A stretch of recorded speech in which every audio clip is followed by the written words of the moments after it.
Hello, art sluts! Welcome to Artgasm. I'm your host, Allison Moon, and on today's episode, I speak with Lev Rosen, a fantastic novelist who specializes in a range of different interesting things, all of which include some interesting aspects around LGBT representation in fiction, and I'm so happy that he's joining me. I am recording this currently at 1:36 a.m., in New York City. I am leaving tomorrow morning. This is the last night of my 3 weeks on the road, and it has been a very interesting 3 weeks on the road.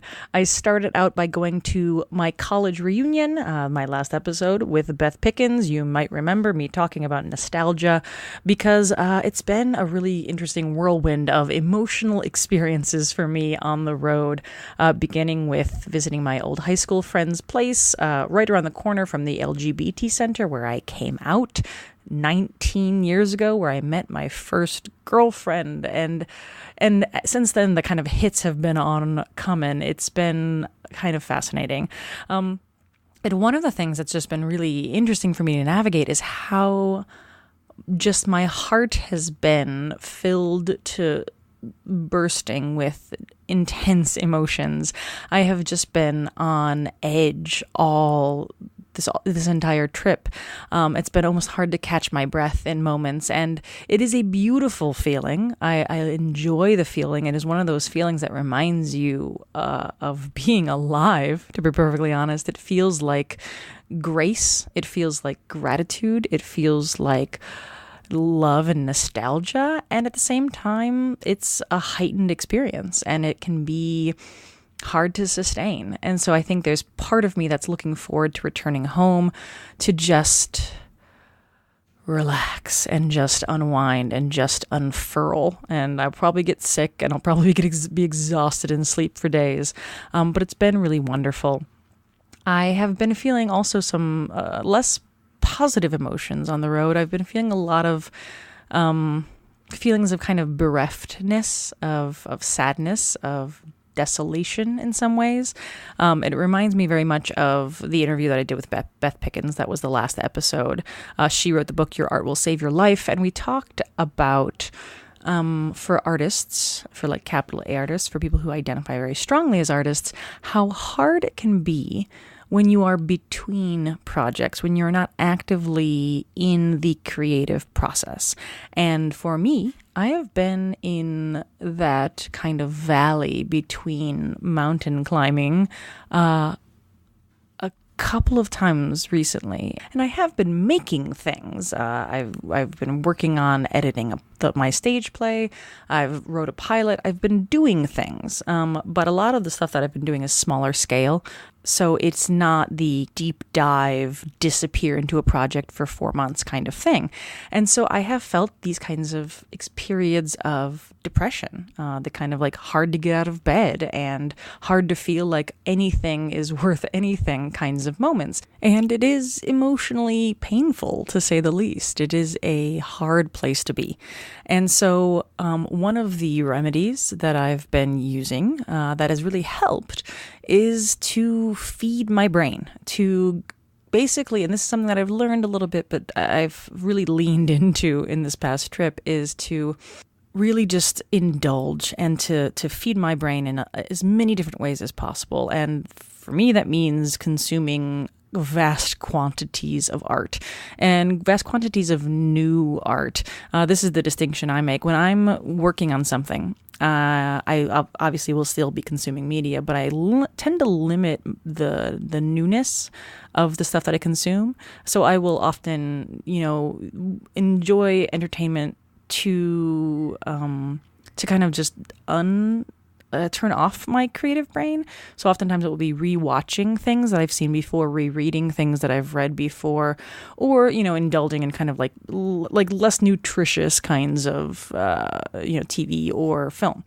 But when I'm in these spaces where I'm not creating, I need to indulge in really intensive stuff. And I'm going to watch more complicated films, and I'm going to see a lot of theater, and I'm going to engage more deeply with the work that I'm seeing. And I'm very fortunate that in these 3 weeks, I have been in New York City, which is one of the best places in the world for a variety of art forms. But even when I was in Ohio, I got to see some really extraordinary work. I went to Oberlin College, which has an extraordinary conservatory, and so I listened to a lot of phenomenal musical performances. And then I went to see my old college professor direct a production of Bent at the Beck Playhouse in Lakewood in Cleveland, Ohio, and it was a lovely, lovely performance. It was painful, as Bent is a very hard show, and at the same time, absolutely crunchy and nutritious in all the right ways. And so that was really wonderful. And then coming to New York was, of course, great. I went to the MoMA. I went to see the David Bowie Is show. I will actually be talking more in depth about my experience at the David Bowie show on the Patreon. So if you're interested in that, I tend to be a little bit more effusive about my solo experiences of a lot of different things on the Patreon. So if you're interested in that, patreon.com/artgasm is the place to find me there. But that was amazing. I saw Angels in America, which, congratulations, just won the Tony, and a lot of phenomenal performances. Andrew Garfield, Nathan Lane. It was one of those moments where you're like, this is what live theater can do, that no other art form can do. And I just wanted to run naked and screaming through Central Park in the middle of the night. It was that kind of show that just got me all amped up in all the right ways. And so I saw In and of Itself, which is an amazing show, and I got to be part of that show in a very unique way, which I'll probably talk about a little bit more on the Patreon as well. All of these opportunities to give my creative brain a break and defeat it. And again, in other ways, a lot of our work, a lot of our intellectual life is cyclical in smaller doses. Like every day you go to work and every day you come home, and then it starts anew. I think when you're a creative person or when you're an artist whose primary source of work is to create projects, that cycle feels different.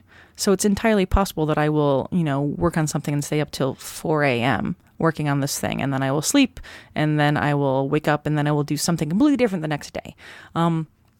And that I think that's how my body and brain work best. I think that's one of the reasons why I'm drawn to the art making process of things. And that's why day jobs are really emotionally taxing for me, and intellectually taxing for me. But so I think that there is this kind of need to create things in these longer phases. But then when those projects are done, then it becomes a consuming phase. And so it might be 3 months on of making something and then 3 months off of consuming things. And I think in those consuming phases, I've started to try and give myself permission to be just a recipient of work as opposed to always a creator of work. It's not always easy to do, right? When we define ourselves by the things that we put out into the world, it's much harder to feel okay with sitting back and consuming and sitting back and just enjoying and indulging in the receipt of such things. So this is, I think, my own personal exploration of how to be good at that and how to be okay with that. So allow me to then kind of inelegantly segue into my guest and my interview with Lev A.C. Rosen. Lev and I went to college together. And so we talk a little bit about Oberlin on this interview. We talk about his books. We talk about young adult fiction. We talk about sexuality and LGBT representation. And it's a really great conversation. And it's fun because this is a podcast I recorded back when I was in New York last time, which was a couple months ago. And so it's nice to be remembering my experience in New York just a couple months ago and to be here again on the cusp of leaving.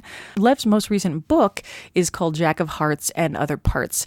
That releases, I believe, in August. I want to say August, September maybe. It's currently available for pre-sale on Amazon. So if you're curious about it, if you're interested as we talk about it, by all means, please go pre-order the book. Pre-orders are really, really important for people, both self-publishers and traditional publishers, because it gives publishing companies a gauge of how many people are interested in this book, and that can really help an author, achieve good things. Jack of Hearts and Other Parts is a great book too, and I got to read it a little bit because, full disclosure, I was a consultant on the book for Lev. He reached out to me because the protagonist of the book does a sex advice column, and Lev, not being a sex educator, wanted a sex educator's eyes on the pieces and to make sure that essentially, even though Jack's advice might not be perfect all the time, might not be the best possible advice all the time, he, as an author, wanted to make sure that his advice did not do any harm. And I think this is a really great understanding of the difference between a protagonist being an imperfect person versus a sex educator. And I mean, sex educators are imperfect as well. But I think that, the responsibility that we have as sex educators is to be as honest and as complete and as fact-based as possible. And at the same time, when we're writing fictional characters, we're writing things that are not clean-cut and not fact-based necessarily. And I definitely experienced this with my first two novels that, I was talking about multiple different versions of feminisms that were kind of clashing. And I would have readers who would, try and figure out what my personal philosophy was as a writer around feminism, and kind of deciding for me which one was the one true way that I was espousing.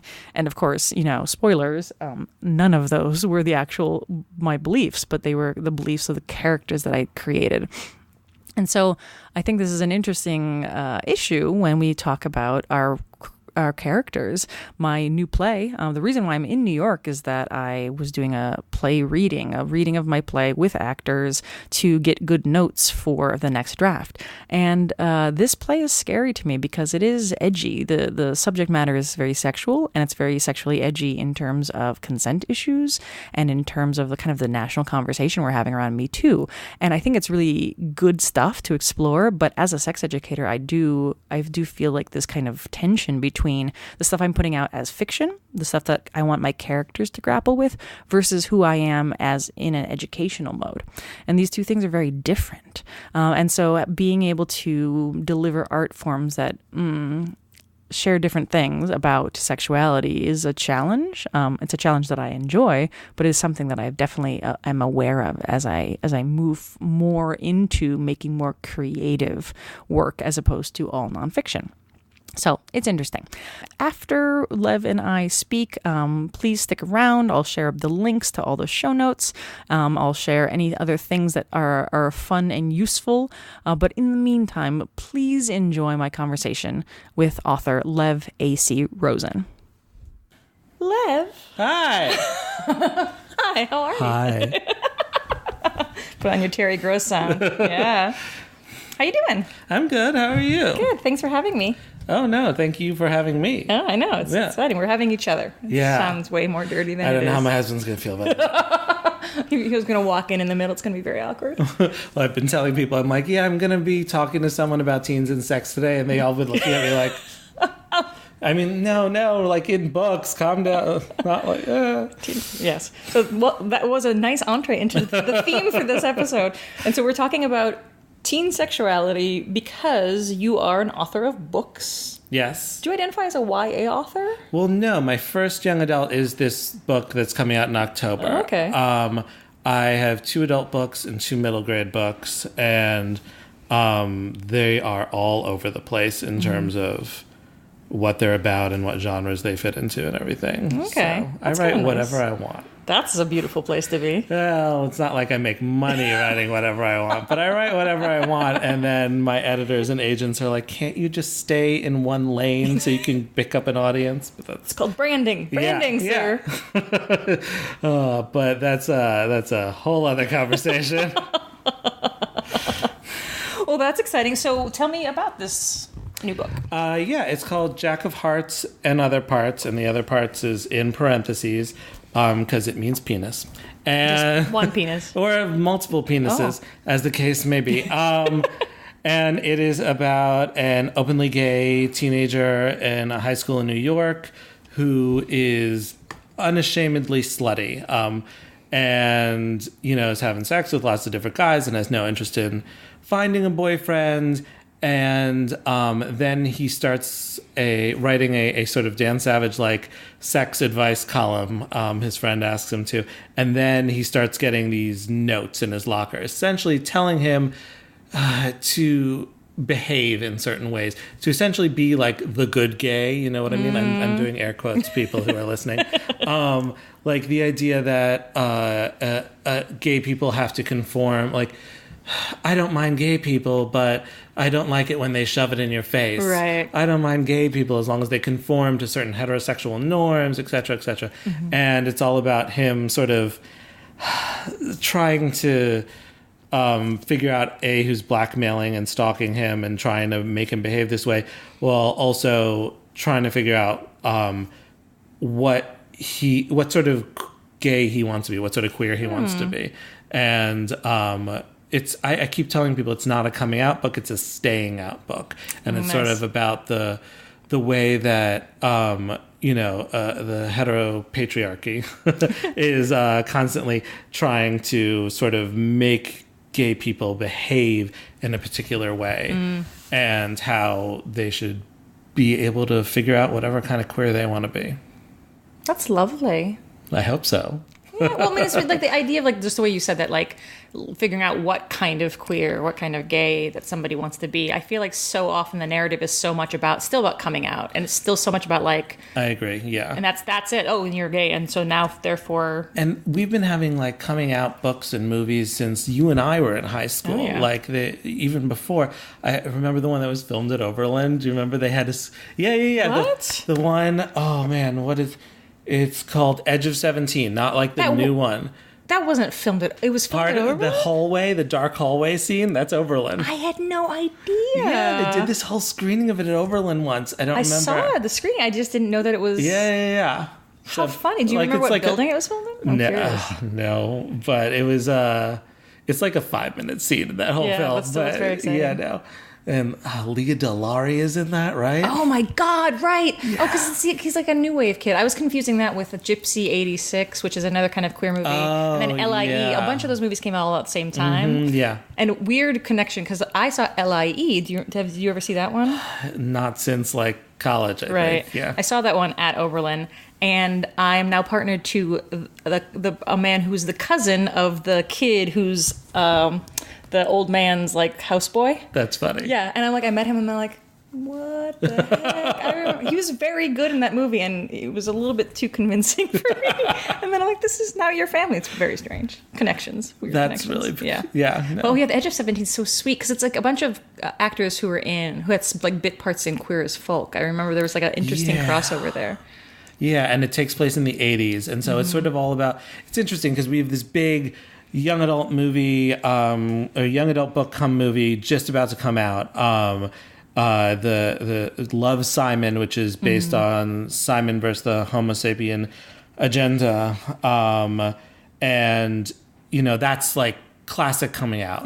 But it's very contemporary. Everything, it's like the coming out book for teens today in many ways. But at the same time, part of me is like, why are we still doing this? Yeah. I don't want to say anything negative about the book or the movie, which isn't out yet, so I haven't seen it. But and obviously, like every generation needs a new one. And the exciting thing is this is a mainstream movie. That's very exciting. Mm-hmm. But like part of me is also like, we have more than that story. Yes. So, and that was something I wanted to do. And then within young adult books, there are plenty of queer narratives that aren't coming out. I'm happy to say it's definitely, especially the past several years, it's really been kicking up. A lot of writers who are writing queer protagonists who are already out and just living their lives and dealing with other stuff like dying or murder.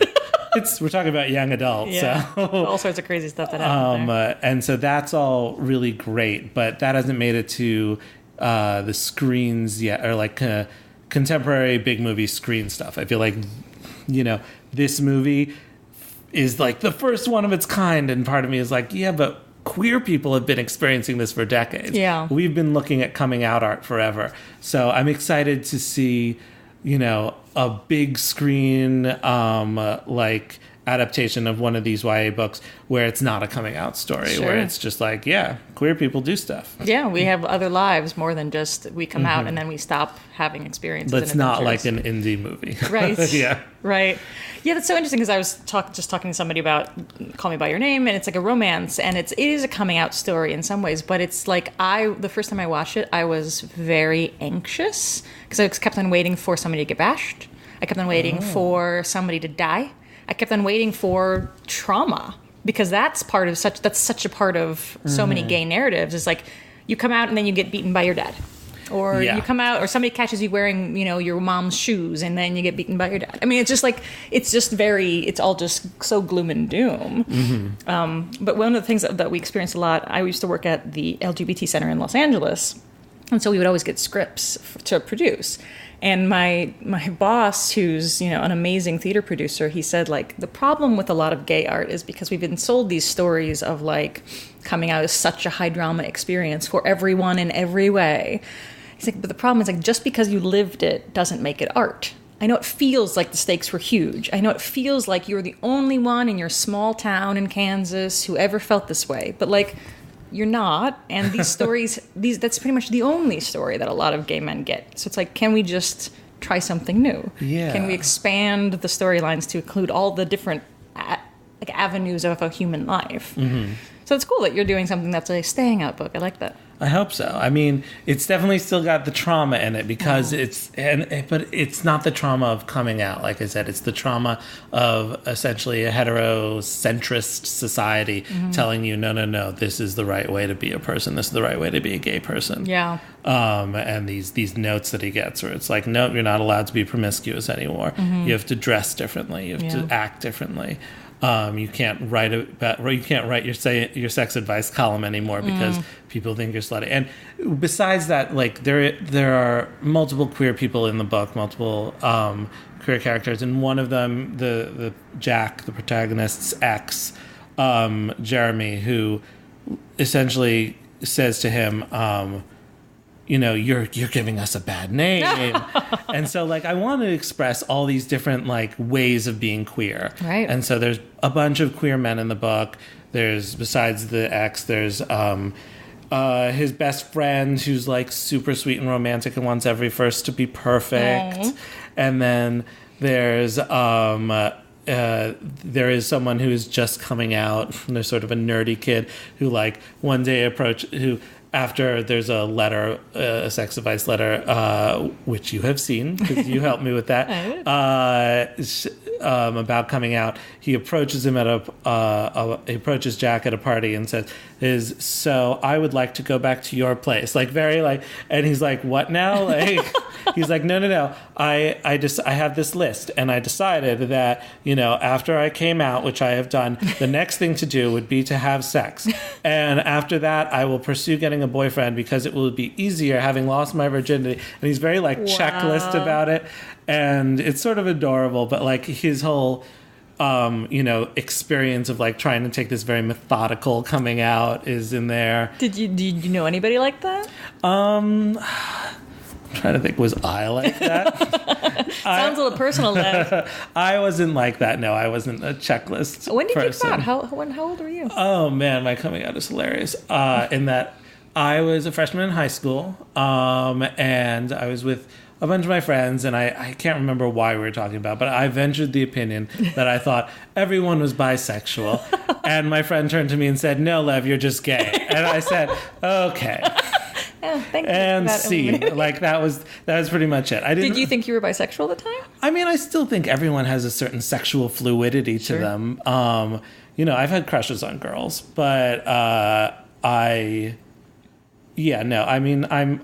mostly queer. I'm homoflexible, maybe. But I do think everyone has a certain, if not overt, like bisexuality, because it's then at least some curiosity. Mm-hmm.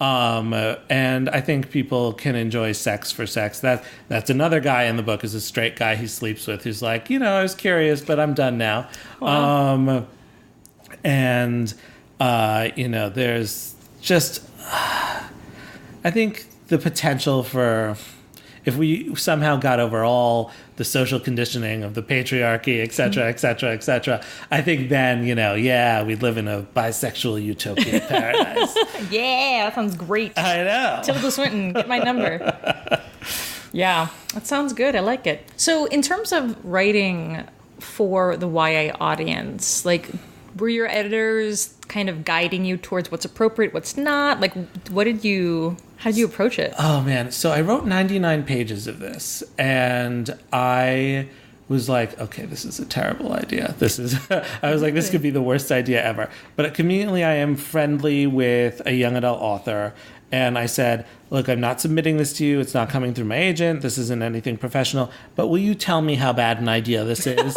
And she was like, all right. And she read like 50 pages and she was like, this isn't a bad idea. Here's an editor you might want to try. And I was like, okay. And she's like, but let me finish it. And then she read 99 pages and she was like, you have to submit this to me, like as an actual thing. Great. And so we did, and she bought it, which was exciting. And then I had to finish it. And I was like, all right, I was very conscious about sex on the page. So there isn't actually much sex on the page because so much of this book is about Jack kind of claiming, not his sexuality, which is very claimed, but the idea of what about his sex life is public and what about his sex life is just for him.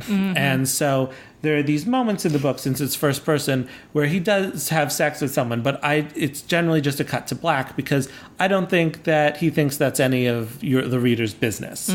But then he has these letters, and in the letters he tells these stories about various times he's had sex, like awkward 69 positions and all that. And so that's all very explicit. And so when I was approaching it, I knew I didn't want, I didn't want it to be erotica in any way, shape, or form. Nothing against erotica, but that's not what I was going for. And then within the letters, I did want to see what I could get away with. And so I think one of the later letters in the book is full on like BDSM, the stoplight system, this 17-year-old recounting his first experience with BDSM with the age is never specified, but an older guy he meets on Grindr. And so that one, I absolutely thought she was going to be like, no way in hell, Lev. And she was cool with it. I had a backup ready for that. Wow. Like, so she was...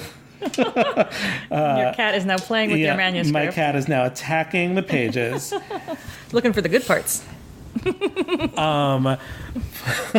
But yeah, so I guess I was like seeing how far I could go, and no one tried to stop me, which is kind of cool. Well, I mean, I've heard, and this is like, I don't live in the YA world, although I know that it's a very like giant part of the publishing industry, and also very vehement. Like the readers tend to be voracious, kind of like romance readers, where you're just like, they'll read everything. They have strong opinions, and they have huge fandoms. But I also feel like there is a little bit of a, I don't want to say like just anything goes kind of mentality, but I feel like I have read some YA that's like, whoa. Oh yeah. Because it's, I mean, I think it's, and again, I'm not an editor, I don't live in that world, but like, it seems like there is a little bit of like, if the kids relate to it, that's all that matters, kind of. Yeah, no, there's been, I feel like young adults, you can get away with a lot as long as it feels authentic, essentially. And that's really what it comes down to. Does this feel real to the piece? And it's so funny because you contacted me and were like, hey, you want to talk about young adults and sex? And then immediately afterwards, as if hearing you, the New York Times book review published this piece, and this is for their Valentine's Day issue or whatever. They published this article on sex in YA where the writer says there used to be good sex in YA, but now we don't see it as much. And online immediately was like, what now? Like, there is so much sex, and it's positive sex in young adult now. And I was thinking about it, and I was like trying to figure out where this article like came from. Besides, I saw the writer of the article tweet online that she wrote it mostly to get hate recommendations, and I was like, all right, so we have to take this with a very large grain of salt. Yeah. But I wonder if maybe it's more that the conversation about sex in young adult has gone away, or if it's just that. And I was thinking about this too, because when I was listing books with sex in my mind, a lot of them were very female-oriented, female point of view, the sex happens from. And I feel like reckoning with sort of male sexuality is only the past few years. Oh, okay. Daniel Handler, who wrote the Lemony Snicket books, he just came out with that book, like, oh God, maybe it's a year ago now. Not quite, I think. Called All the Dirty Parts. Okay. And Andrew Smith wrote Grasshopper Jungle a while back. And then the one she mentions, what does she mention? Release by Patrick Ness, which is also a queer novel. Those are all sort of, those are male point of view, but I feel like male point of view reckoning with sort of sex and sexuality is more recent, or at least I can only think of more recent examples, but I'm sure there are people out there who have older examples. Well, it's interesting because I mean, it almost speaks to this idea that I guess maybe my own stereotype is that YA does seem very female dominated. Oh yeah, protagonists, authors. That's the other thing. Like in terms of female protagonists, there's going to be a lot more of those in YA. So how do you even figure out like percentage wise this and that? But but yeah, it was an interesting article. If only in that I'm trying to figure out, besides her like quest for hate recommendations, where this came from. Like, is she like a voracious reader of YA, or she read like 3 books and she's like, this is my opinion, and I don't know. It felt, I mean, that the article did feel a little thin to me. I don't know if it was because the word count was so low. I mean, it was a short piece. Yeah, it's like 1 page. Yeah, and I was just like, well, okay, so it just felt like it was completely underrepresenting the actual robustness of the scene of YA. Oh yeah, no. I mean, and it's funny, like the Duff had pretty explicit sex, and that got turned into a pretty mainstream movie. So I don't know how one comes away with the perspective that there's no good sex in YA anymore. Yeah. I just don't get that, and I don't think that like that wasn't what was sort of scary about my book when I thought it was a bad idea. It wasn't like, oh yeah, sex. It was more that everyone was discussing sex in the book, and it was very, and also obviously the non-monogamy. I feel like a lot of sex in YA is not necessarily monogamous, but relationship oriented, as opposed to just, yeah, let's have sex for fun. Yeah, well, I mean, you're kind of speaking to that respectability politics thing, right? I mean, we talked about, last time I saw you, we talked about Drew Drogi's Bright Colors and Bold Patterns. Did we talk about that? Oh, yeah, Did you show. see the play? No. So what I liked about the play, and it's still playing, I think, in New York. Oh. But yeah, it's great. It's a new actor now, but it's great. Okay. But what I liked about what he was kind of going for and what you were speaking to earlier is that kind of what I call like the topening of the gay community, community in quotes, but of course, but this notion that now that America has legal gay marriage, and now that discrimination against gay people is considered not cool anymore, and not something that you can do. That now it's kind of this rush to the mainstream middle, right? And so, and the title of the play is from a wedding invitation in Palm Springs, a gay wedding invitation where they say no, like, the dress code is please no bright colors or bold patterns, which is just, and he gets infuriated by this. And I think this is actually based on a true story. He's just infuriated because, I mean, he's a very fancy gay. He's a very fabulous, ridiculous gay. And he loves himself that way. He had to fight very hard. That's the kind of queer he is. Exactly. Yeah. To be able to be that kind of person. And so the idea that now that gay people have all these rights, now you have to not only, you have to assimilate, you have to fit in, you have to become just like a het monogamous person because that's what you were fighting for, ? Yeah, no, and that's exactly what I wanted to address in this book, essentially, which I know is like silly coming from the married gay man, but you're just dreaming of other lives you did not choose. But I guess I just got so frustrated with this idea that once we had marriage, somehow we won. We were done. And I feel like that sentiment comes from straight people much more than it comes from queer people. Yeah. You have marriage. What are you complaining about? Right. But also, do you remember at Oberlin, Kate Thomas, I think that was her name. She was there for like a year, visiting professor in the English department. She taught all the Victorian sexualities classes, which of course I took all of. Okay, I took none of those. That was like what I wanted my major to be. Like Victorian sexuality. I once went into my English advisor's office and I was like, okay, I would like my special to be gender and conceptions of morality in Victorian England. And they were like, maybe that's too specific. Oh, that's a cool idea though. I like it.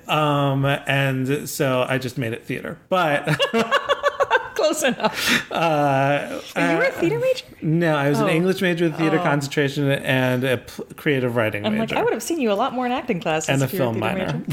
That's how I got all my theater classes, all my film classes. They just that's how I ended up with the theater concentration. I see. But I was a film concentration person. Oh, no, we should have had film classes we should have together. more That's classes weird. Together. Ships in the night we were.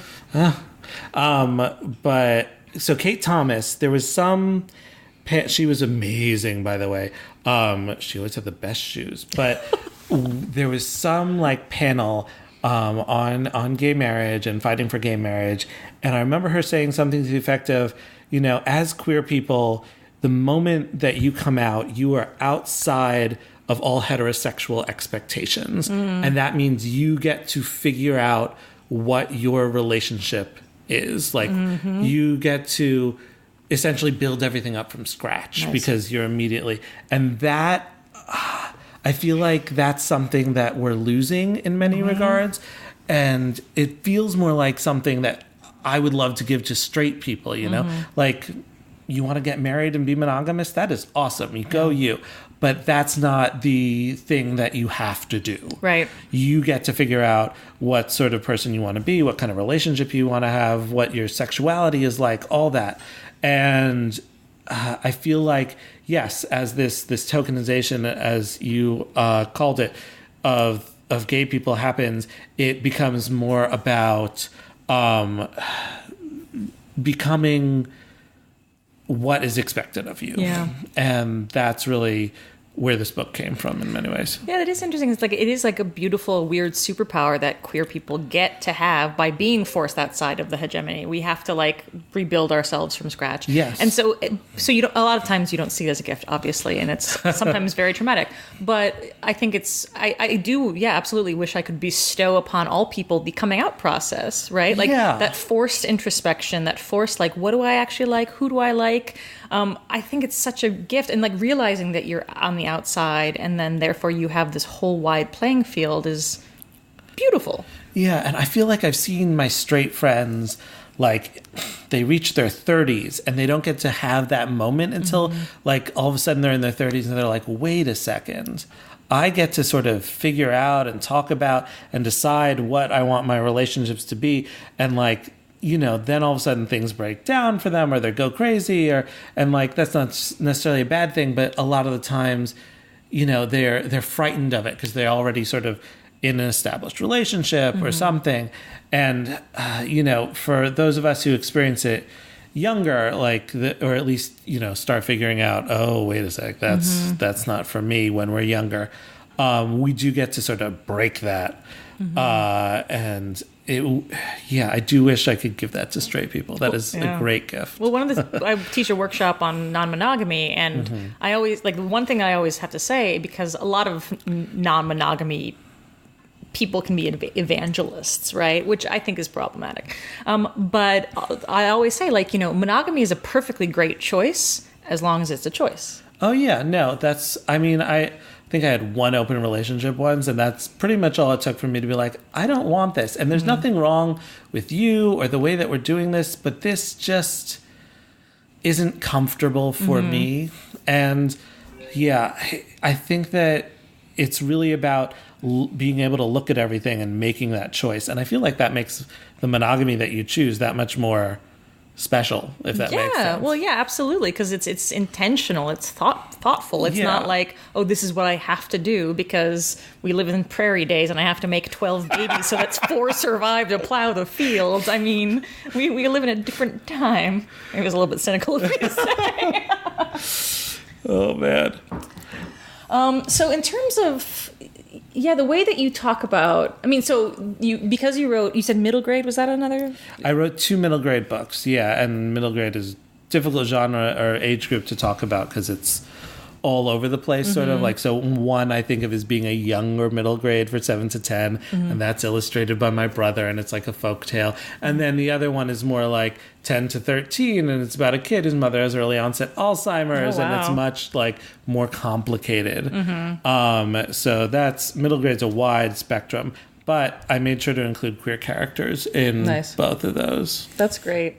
And so, and you also wrote one adult book? 2 adult books. Is there sex in the adult books? My first book, actually, I always like to summarize it by saying it's a steampunk sex comedy. And that one is, it kind of is, and it's funny, that book, which they sort of tried to pitch as YA crossover because the character's in college. That's called new adult, right? Isn't that a thing? That it was when it was a thing, because this came out years ago.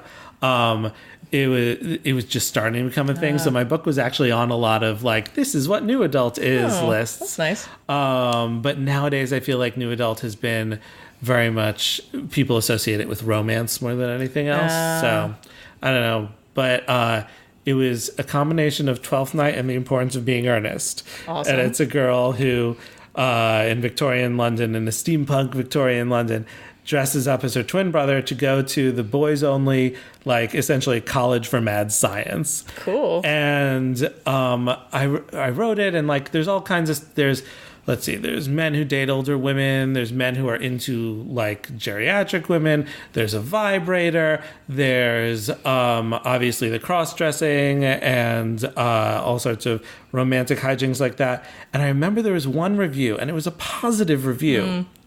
And it was like, it really feels like it's pushing the envelope on sexuality because, there are men who are attracted to older women. And I was like, really? That's pushing the envelope? That's depressing. And I remember being like, okay, I know this is a good review. Why does it make me feel so bad? I've definitely gotten reviews like that too, where it's like, it's supposedly a positive review, but they say one thing that's kind of like, ouch. It was I think it was like the whole thing where he's really focusing on all these like sexual strangeness that was happening within it. And I was like, I don't think any of this is strange. Like, what world are people coming from? And I guess, the world that I don't live in. But it was a very odd experience. The first time I sort of felt that moment, because it was my first book, of someone looking at the art I had created and like interpreting it so differently than the way I had. And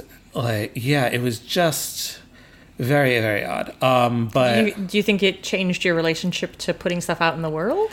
I don't think it changed my relationship to putting stuff out in the world so much, but it definitely made me like warier of that existing. And so sometimes I feel like, especially with this book that'll be coming out in October, part of me is like readying myself to be like, all right, you're going to ban it. You're going to send me hate mail, whatever. Fuck you. But that one I was sort of surprised by, because to me, like, they're queer relationships. So what? That was one of the things they mentioned too. Like a queer relationship in a book. Oh my goodness. Pushing the envelope. And I like, this isn't like 20 years ago. This is 2000 something. I don't know, 6? I don't remember. 12 maybe? It's 2011. There we go. That's the year. So like, even in 2011, the idea of putting like in a book inspired by something by Oscar Wilde, someone was surprised by a queer relationship. Wow. And that was just, or felt it was edgy. Edgy. Yeah, like, I don't want to be edgy. Yeah. Like, can't we all just be ourselves? At least not edgy for that. Yeah. Like, if you're going to actually do something edgy, like, then I'm like, okay, great. Like, honor me for terrifying myself and my community. But not writing just like, hey, queer people exist. That's a little rough. Yeah, it was odd. That's interesting. So now going back to Jack of Hearts, like in terms of the way you approach his advice giving, like, I mean, why did you want that to be a framing mechanism? And what did you want his point of view to be around the questions that people ask him? Oh man, that's a good question. Why did I want that in there? I'm not even sure anymore. No, I don't know. It just sort of came about naturally. I knew this was going to be about a guy who was having a lot of sex with a lot of different people, obviously. And like that was going to be sort of the focus because I felt like there's a lot of gay YA that isn't slutty, essentially. And I wanted some slutty. So it's funny, we were working out like the language for the back of the book, and I kept being like unashamedly slutty, and they're like, I don't know if we could say that. Was one place where they're like, I don't know if we could say that. People might say it's like slut shaming or something. I don't know. I didn't completely understand the argument, but I believe now it says unashamedly sex positive or something like that, which is fine. Sure. It wasn't an edit I had any problem with. Yeah. But it was a funny one, though, I remember. So, and I remember thinking, okay, this is his situation. Someone's going to be sort of like trying to make him behave differently. And what would really anger that sort of person? And I think it wasn't, because before he writes this column, his sex life is like a very large part of the rumor mill. Like there are all these stories about him, half of which aren't even true. Oh, yeah. It opens with he overhears girls in a bathroom discovering the apparent 4G he had in someone else's hot tub over the weekend. And he's like, I have no idea what they think happened. Wow. Like it was me and 2 other guys, not 3. And like we just all kissed each other once. And he's like, well, there was a mirror. Maybe that's what they... Like, you know, it's so it opens with that, and it's sort of about taking control of his own narrative. And I think that was part of the reason I wanted to have those in there. He's taking control of his own narrative, but also the idea of him taking control of his own narrative, the idea of him being like, yes, I have a lot of sex with a lot of different people, and I don't have any problem with that. That's what would really piss off this stalker. Like this idea of someone being the kind of queer that's the bad queer, right, but also not being at all ashamed of it. That speaks a lot, I feel like, to this current social media climate in which we live, right? Where we hear these stories of trolls, and then we hear some very limited stories of people confronting trolls or people speaking to their trolls. And almost always those trolls are proven to be very sad sacks who hate themselves and hate seeing somebody who loves themselves, right? I mean, I think, was it Libby? I can't remember her name all of a sudden. She's amazing. She had a great story, and I think she covered it on This American Life, of confronting... Libby West. Oh my gosh, I can't... Or Lindy West, I'm sorry. Lindy West. Of confronting her troll about that. And he basically, as they became friends, he basically said, like, you're fat and you don't hate yourself. And that was a time when I was fat and I hated myself. And so it made me angry to see someone who loved themselves, not despite being fat, but because of being fat. And it just, he just had to lash out. And so it's interesting that you're sharing that kind of from that perspective too, of like being unabashedly oneself is sometimes the most infuriating thing one can be. Yeah. And I think that also there's this letter in the book that is definitely, he overhears these girls in the bathroom. He has this Monday appointment during his free period where he goes and listens to the gossip about his sex life every Monday. And these girls in the bathroom, he hears them talking about like a letter they should send in once. And he gets that letter and he knows it's from them. And the letter is very much phrased like an outsider. And it's essentially like, what do you do when there are 2 bottoms or something like that? And he just goes off. And actually, this is the one that a lot of people had issue with because it was too mean. It was too like angry towards these women, and like everyone kept saying, all right, but you don't want to say that it's not okay for people to be curious about this stuff. And I was like, okay, you know what, there's a form of sort of innocent questioning that you could like Google. Certainly he doesn't owe you an answer, although if he's writing a column, maybe and he's choosing your question, certainly he can, one would say he's decided to answer the question. But there's something objectifying about this idea of like, I want to know what these 2 bottoms do together. Like, you know, this sort of idea that the idea of these men performing for not just women, but like straight people in general. And what they were like. Yeah, so this letter, which he writes back, where he essentially like explains top, bottom, whatever. But then he also has at the end, he's like, you don't think that I am part of your community. You're asking me this because you think that my behaviors are strange and alien.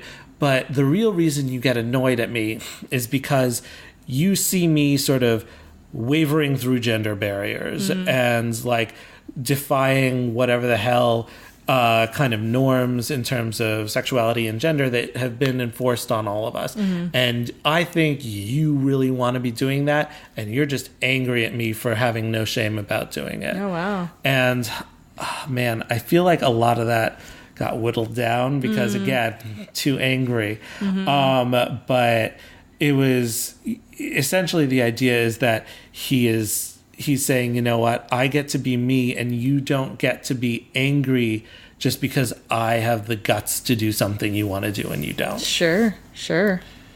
Wow. No, it's beautiful. I mean, I think that's a beautiful kind of moral, and it's a good character for everyone, but young people particularly, to relate to or to look up to. I mean, that's a good protagonist. I hope so. I mean, like, that's sort of, I keep thinking to myself, I really hope people like put down the book and feel empowered by the end of it. Like, not just in terms of like, I can be whatever I want in terms of my sexuality, but I can just be whoever I want, and I shouldn't be ashamed of that in any way, shape, or form. Which I think is what most young adults is going for in many ways. That's good. I mean, that's a beautiful message, and God knows it's necessary. That's awesome. Yeah. So in terms of, I mean, do you see this book kind of fitting in some sort, like filling some sort of void in the kind of narrative around either queer identity stuff or just YA in general? Well, I would never presume to know what voids are in the young adult world because there are so many books, and I'm not the fastest reader in the world either.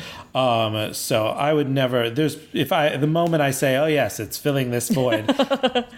50 people are going to tweet me, being like, no, this book did it and this book did it. And they'll all be right. I'm not saying there's anything wrong with that.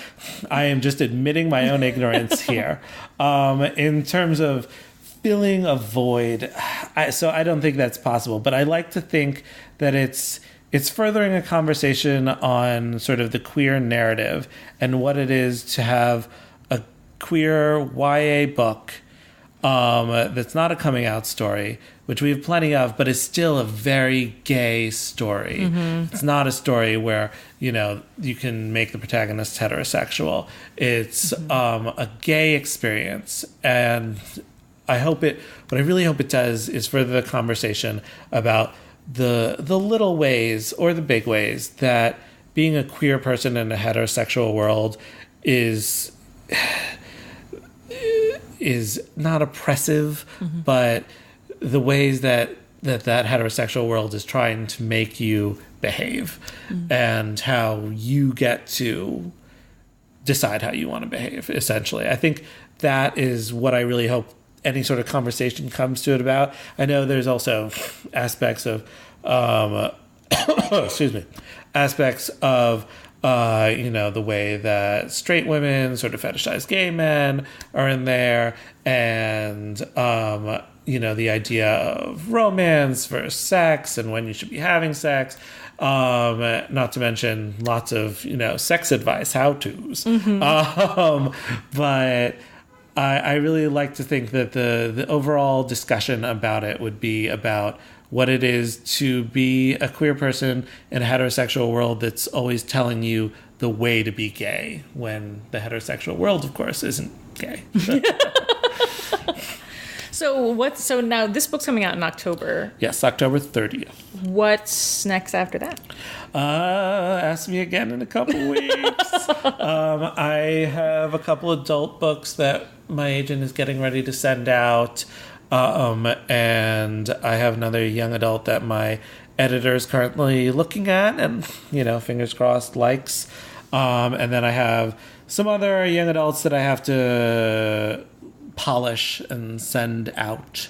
Wow, you're prolific. Well, I got a lot of free time.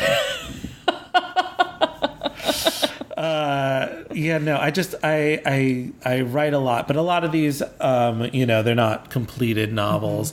So we send them out on spec, on partial, and, see who's willing to take it, because it's so much easier if I write like 100 pages and get like 50 rejections than if I write 300 pages and get 50 rejections. Because then you're like, oh God, like what? I have this whole story, but like 100 pages, you're like, okay, maybe I'd love to tell this story, but if no one wants to hear it yet, then.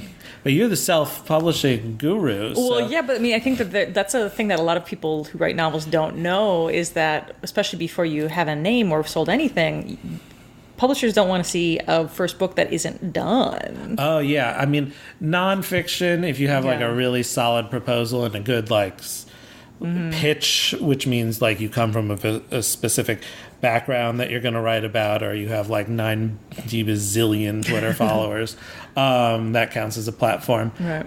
Then they're like, oh yeah, sure, whatever, but, sure thing. Generally in fiction, you need a finished book. So that's, and I think a lot of people are shocked and horrified when they realize that they've wrote this whole book, and now only when it's done can they actually start shopping around. And then they get those 50 rejections. Jack of Hearts, my 5th novel, first one I sold on a partial. Wow. So you're going to be writing full books for a while. But I teach creative writing too, and I teach people about the business, and the process. It takes so long. It's so complicated and so horrible and sometimes so rewarding. And it's filled with heartbreak. But one of the things I always tell my students is, and this is something Dan Shawn at Oberlin told me, your ability to be a writer, a lot of it depends on being a good writer, yes, and like working hard and editing and all that. But a lot more of it depends on your ability to take rejection and just keep on going. Yeah. Because you're going to, and the way I always think of it is, let's bring it back to the sexuality, is I always think of it kind of like dating, which is not to say that when you pitch an agent, I'm yelling at the microphone now, because this happens to my friends a lot. You do not try to pitch an agent by telling her she has nice legs. What? Yes. I have so many agent friends, and they get all these creepy as fuck pitches that are so inappropriate. And every time like the business talk comes around with my students, I'm always like, here's what not to do. And if I ever find out about any of you doing this, I will come for you. Wow. Because it's so like outrageously inappropriate. I just can't deal with it. Yeah. But, I'm sorry, what even triggered that besides me? Something about agents. Oh yeah, agents. You want the thing with agents. Sorry, I'm still like having a little rage stroke. It's fine. Everything's fine. Deep breath. With agents, you want to find someone who wants to who loves your work. And so I think of it like dating in that way, because like, you don't want to be with someone who doesn't want to be with you, right? You don't want to hold someone hostage in a relationship, because that's not a good relationship. Someone who loves your work, that person is going to fight for it. An editor who loves your work. So if every rejection you get, that just means that they weren't the right person yet. And there are so many agents and editors out there in the world. So, if you get that pass, then you just say, do you want someone who doesn't get your book to represent it anyway? Yeah. And that's how I always deal with, because Lord knows I got so many rejection letters from editors and stuff. Like my first novel that got me my agent, still haven't sold it. Whoa. Yeah. And one day we'll revisit it and try. But, that is it's just part of the business. You got to learn how to take rejection with a smile. Yeah, well, I mean, I feel like it's similar to pretty much discussed in all of the arts, is that the persistence is kind of part of it. And it's like the whole paying the dues things is real complicated, and it's problematic in a lot of ways, but it kind of does, like, it separates the wheat from the chaff. It separates the people who just want to be like famous from the people who love writing books or love acting or love dance or whatever, you know. And are willing to just keep going. Even if nobody pays you for it, even if nobody even gives you positive reinforcement, you still do it. Yeah, no, I was an SAT tutor for a while. And now I teach creative writing. So, no, I love teaching creative writing, though. I have writer friends who are like, how could you ever do that? But I really... I love teaching creative writing. Oh, that sounds like a lot of fun. Well, thank you so much for joining me, Lev. This was a lovely time chatting with you. Thank you for having me. This was fun. Good. Well, so where can people find you out? Well, not out in the world. That'd be weird, but on the internet. Don't come for me. I'm already worried about that with this book. levacrosen.com, LEVACROSEN. And then it's all Lev AC Rosen. My Twitter is Lev AC Rosen. My Facebook is just Lev Rosen, though. Oh, okay. You got that one. You beat out all the other Lev Rosens for that one. Yeah, there are a bunch in Israel, but I think I'm the only one in America. Really? I don't know, yeah. I thought I was the only Alison Moon for a while, and then I realized that nobody else had gotten on Google yet. Oh. So I was just an early adopter to the internet. I'm like, I'm the only Alison Moon. I'm like, no, there are. Well, you were the first one. You colonized the internet for Alison Moons everywhere. I terraformed it.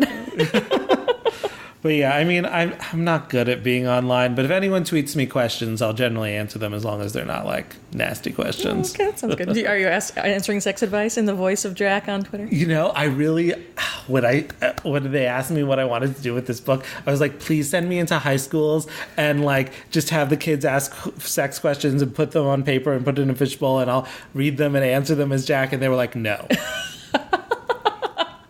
We're not sending you to schools, Lev. There's liability issues. There's liability issues. Call my colleagues. They'll do it on your behalf. But yeah, no, I will happily answer questions in the voice of Jack on Twitter. Oh, that sounds fun. Awesome. Thanks, Lev. Thank you. This is fun. Yay.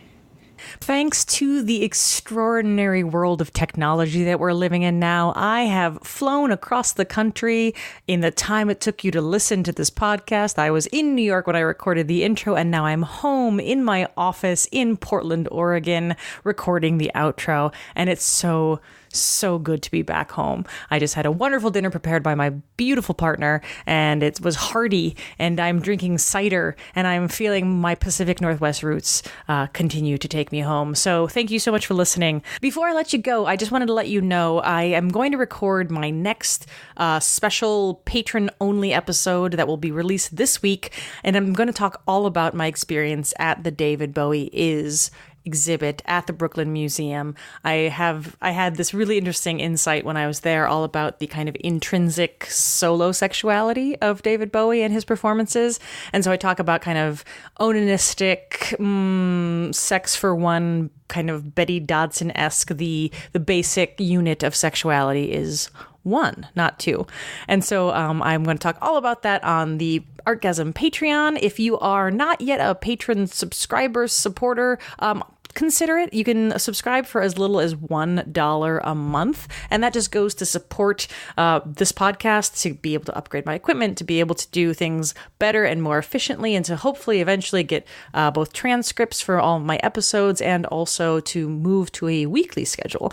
And of course, people who support on Patreon or patrons get a special access to different episodes where I do some other bonus interviews with people or extended interviews, or in this case, solo conversations about interesting works of art. And again, as I've consumed so much art over the past couple of weeks, I have so much to say. I am positively bursting with things to talk about. So consider that. Go over to patreon.com/artgasm. That's patreon.com/artgasm, ARTGASM. I hope you know how to spell that since you found me already. For show notes codes, you can go to artgasmcast.com. You can follow me on Twitter at HeyAllieMoon. I'm on Instagram at Allison_Moon because my name is different everywhere. But ALLISON is how you spell my name, just in case you didn't know already. In the meantime, thank you so much for listening. Thank you so much for supporting and sharing and doing all the things that really help things move along for this podcast. One quick last plug for Girl Sex 101 in color. I have literally one box left. Oh yes, one box left of color copies of Girl Sex 101. If you want one to be signed and shipped to your door with a little sticker, I recommend getting one by going to girlsex101.com ASAP. And then until next time, folks, thank you so much. Remember to hit subscribe. Remember to share. It all helps so much. I appreciate you. Until next time.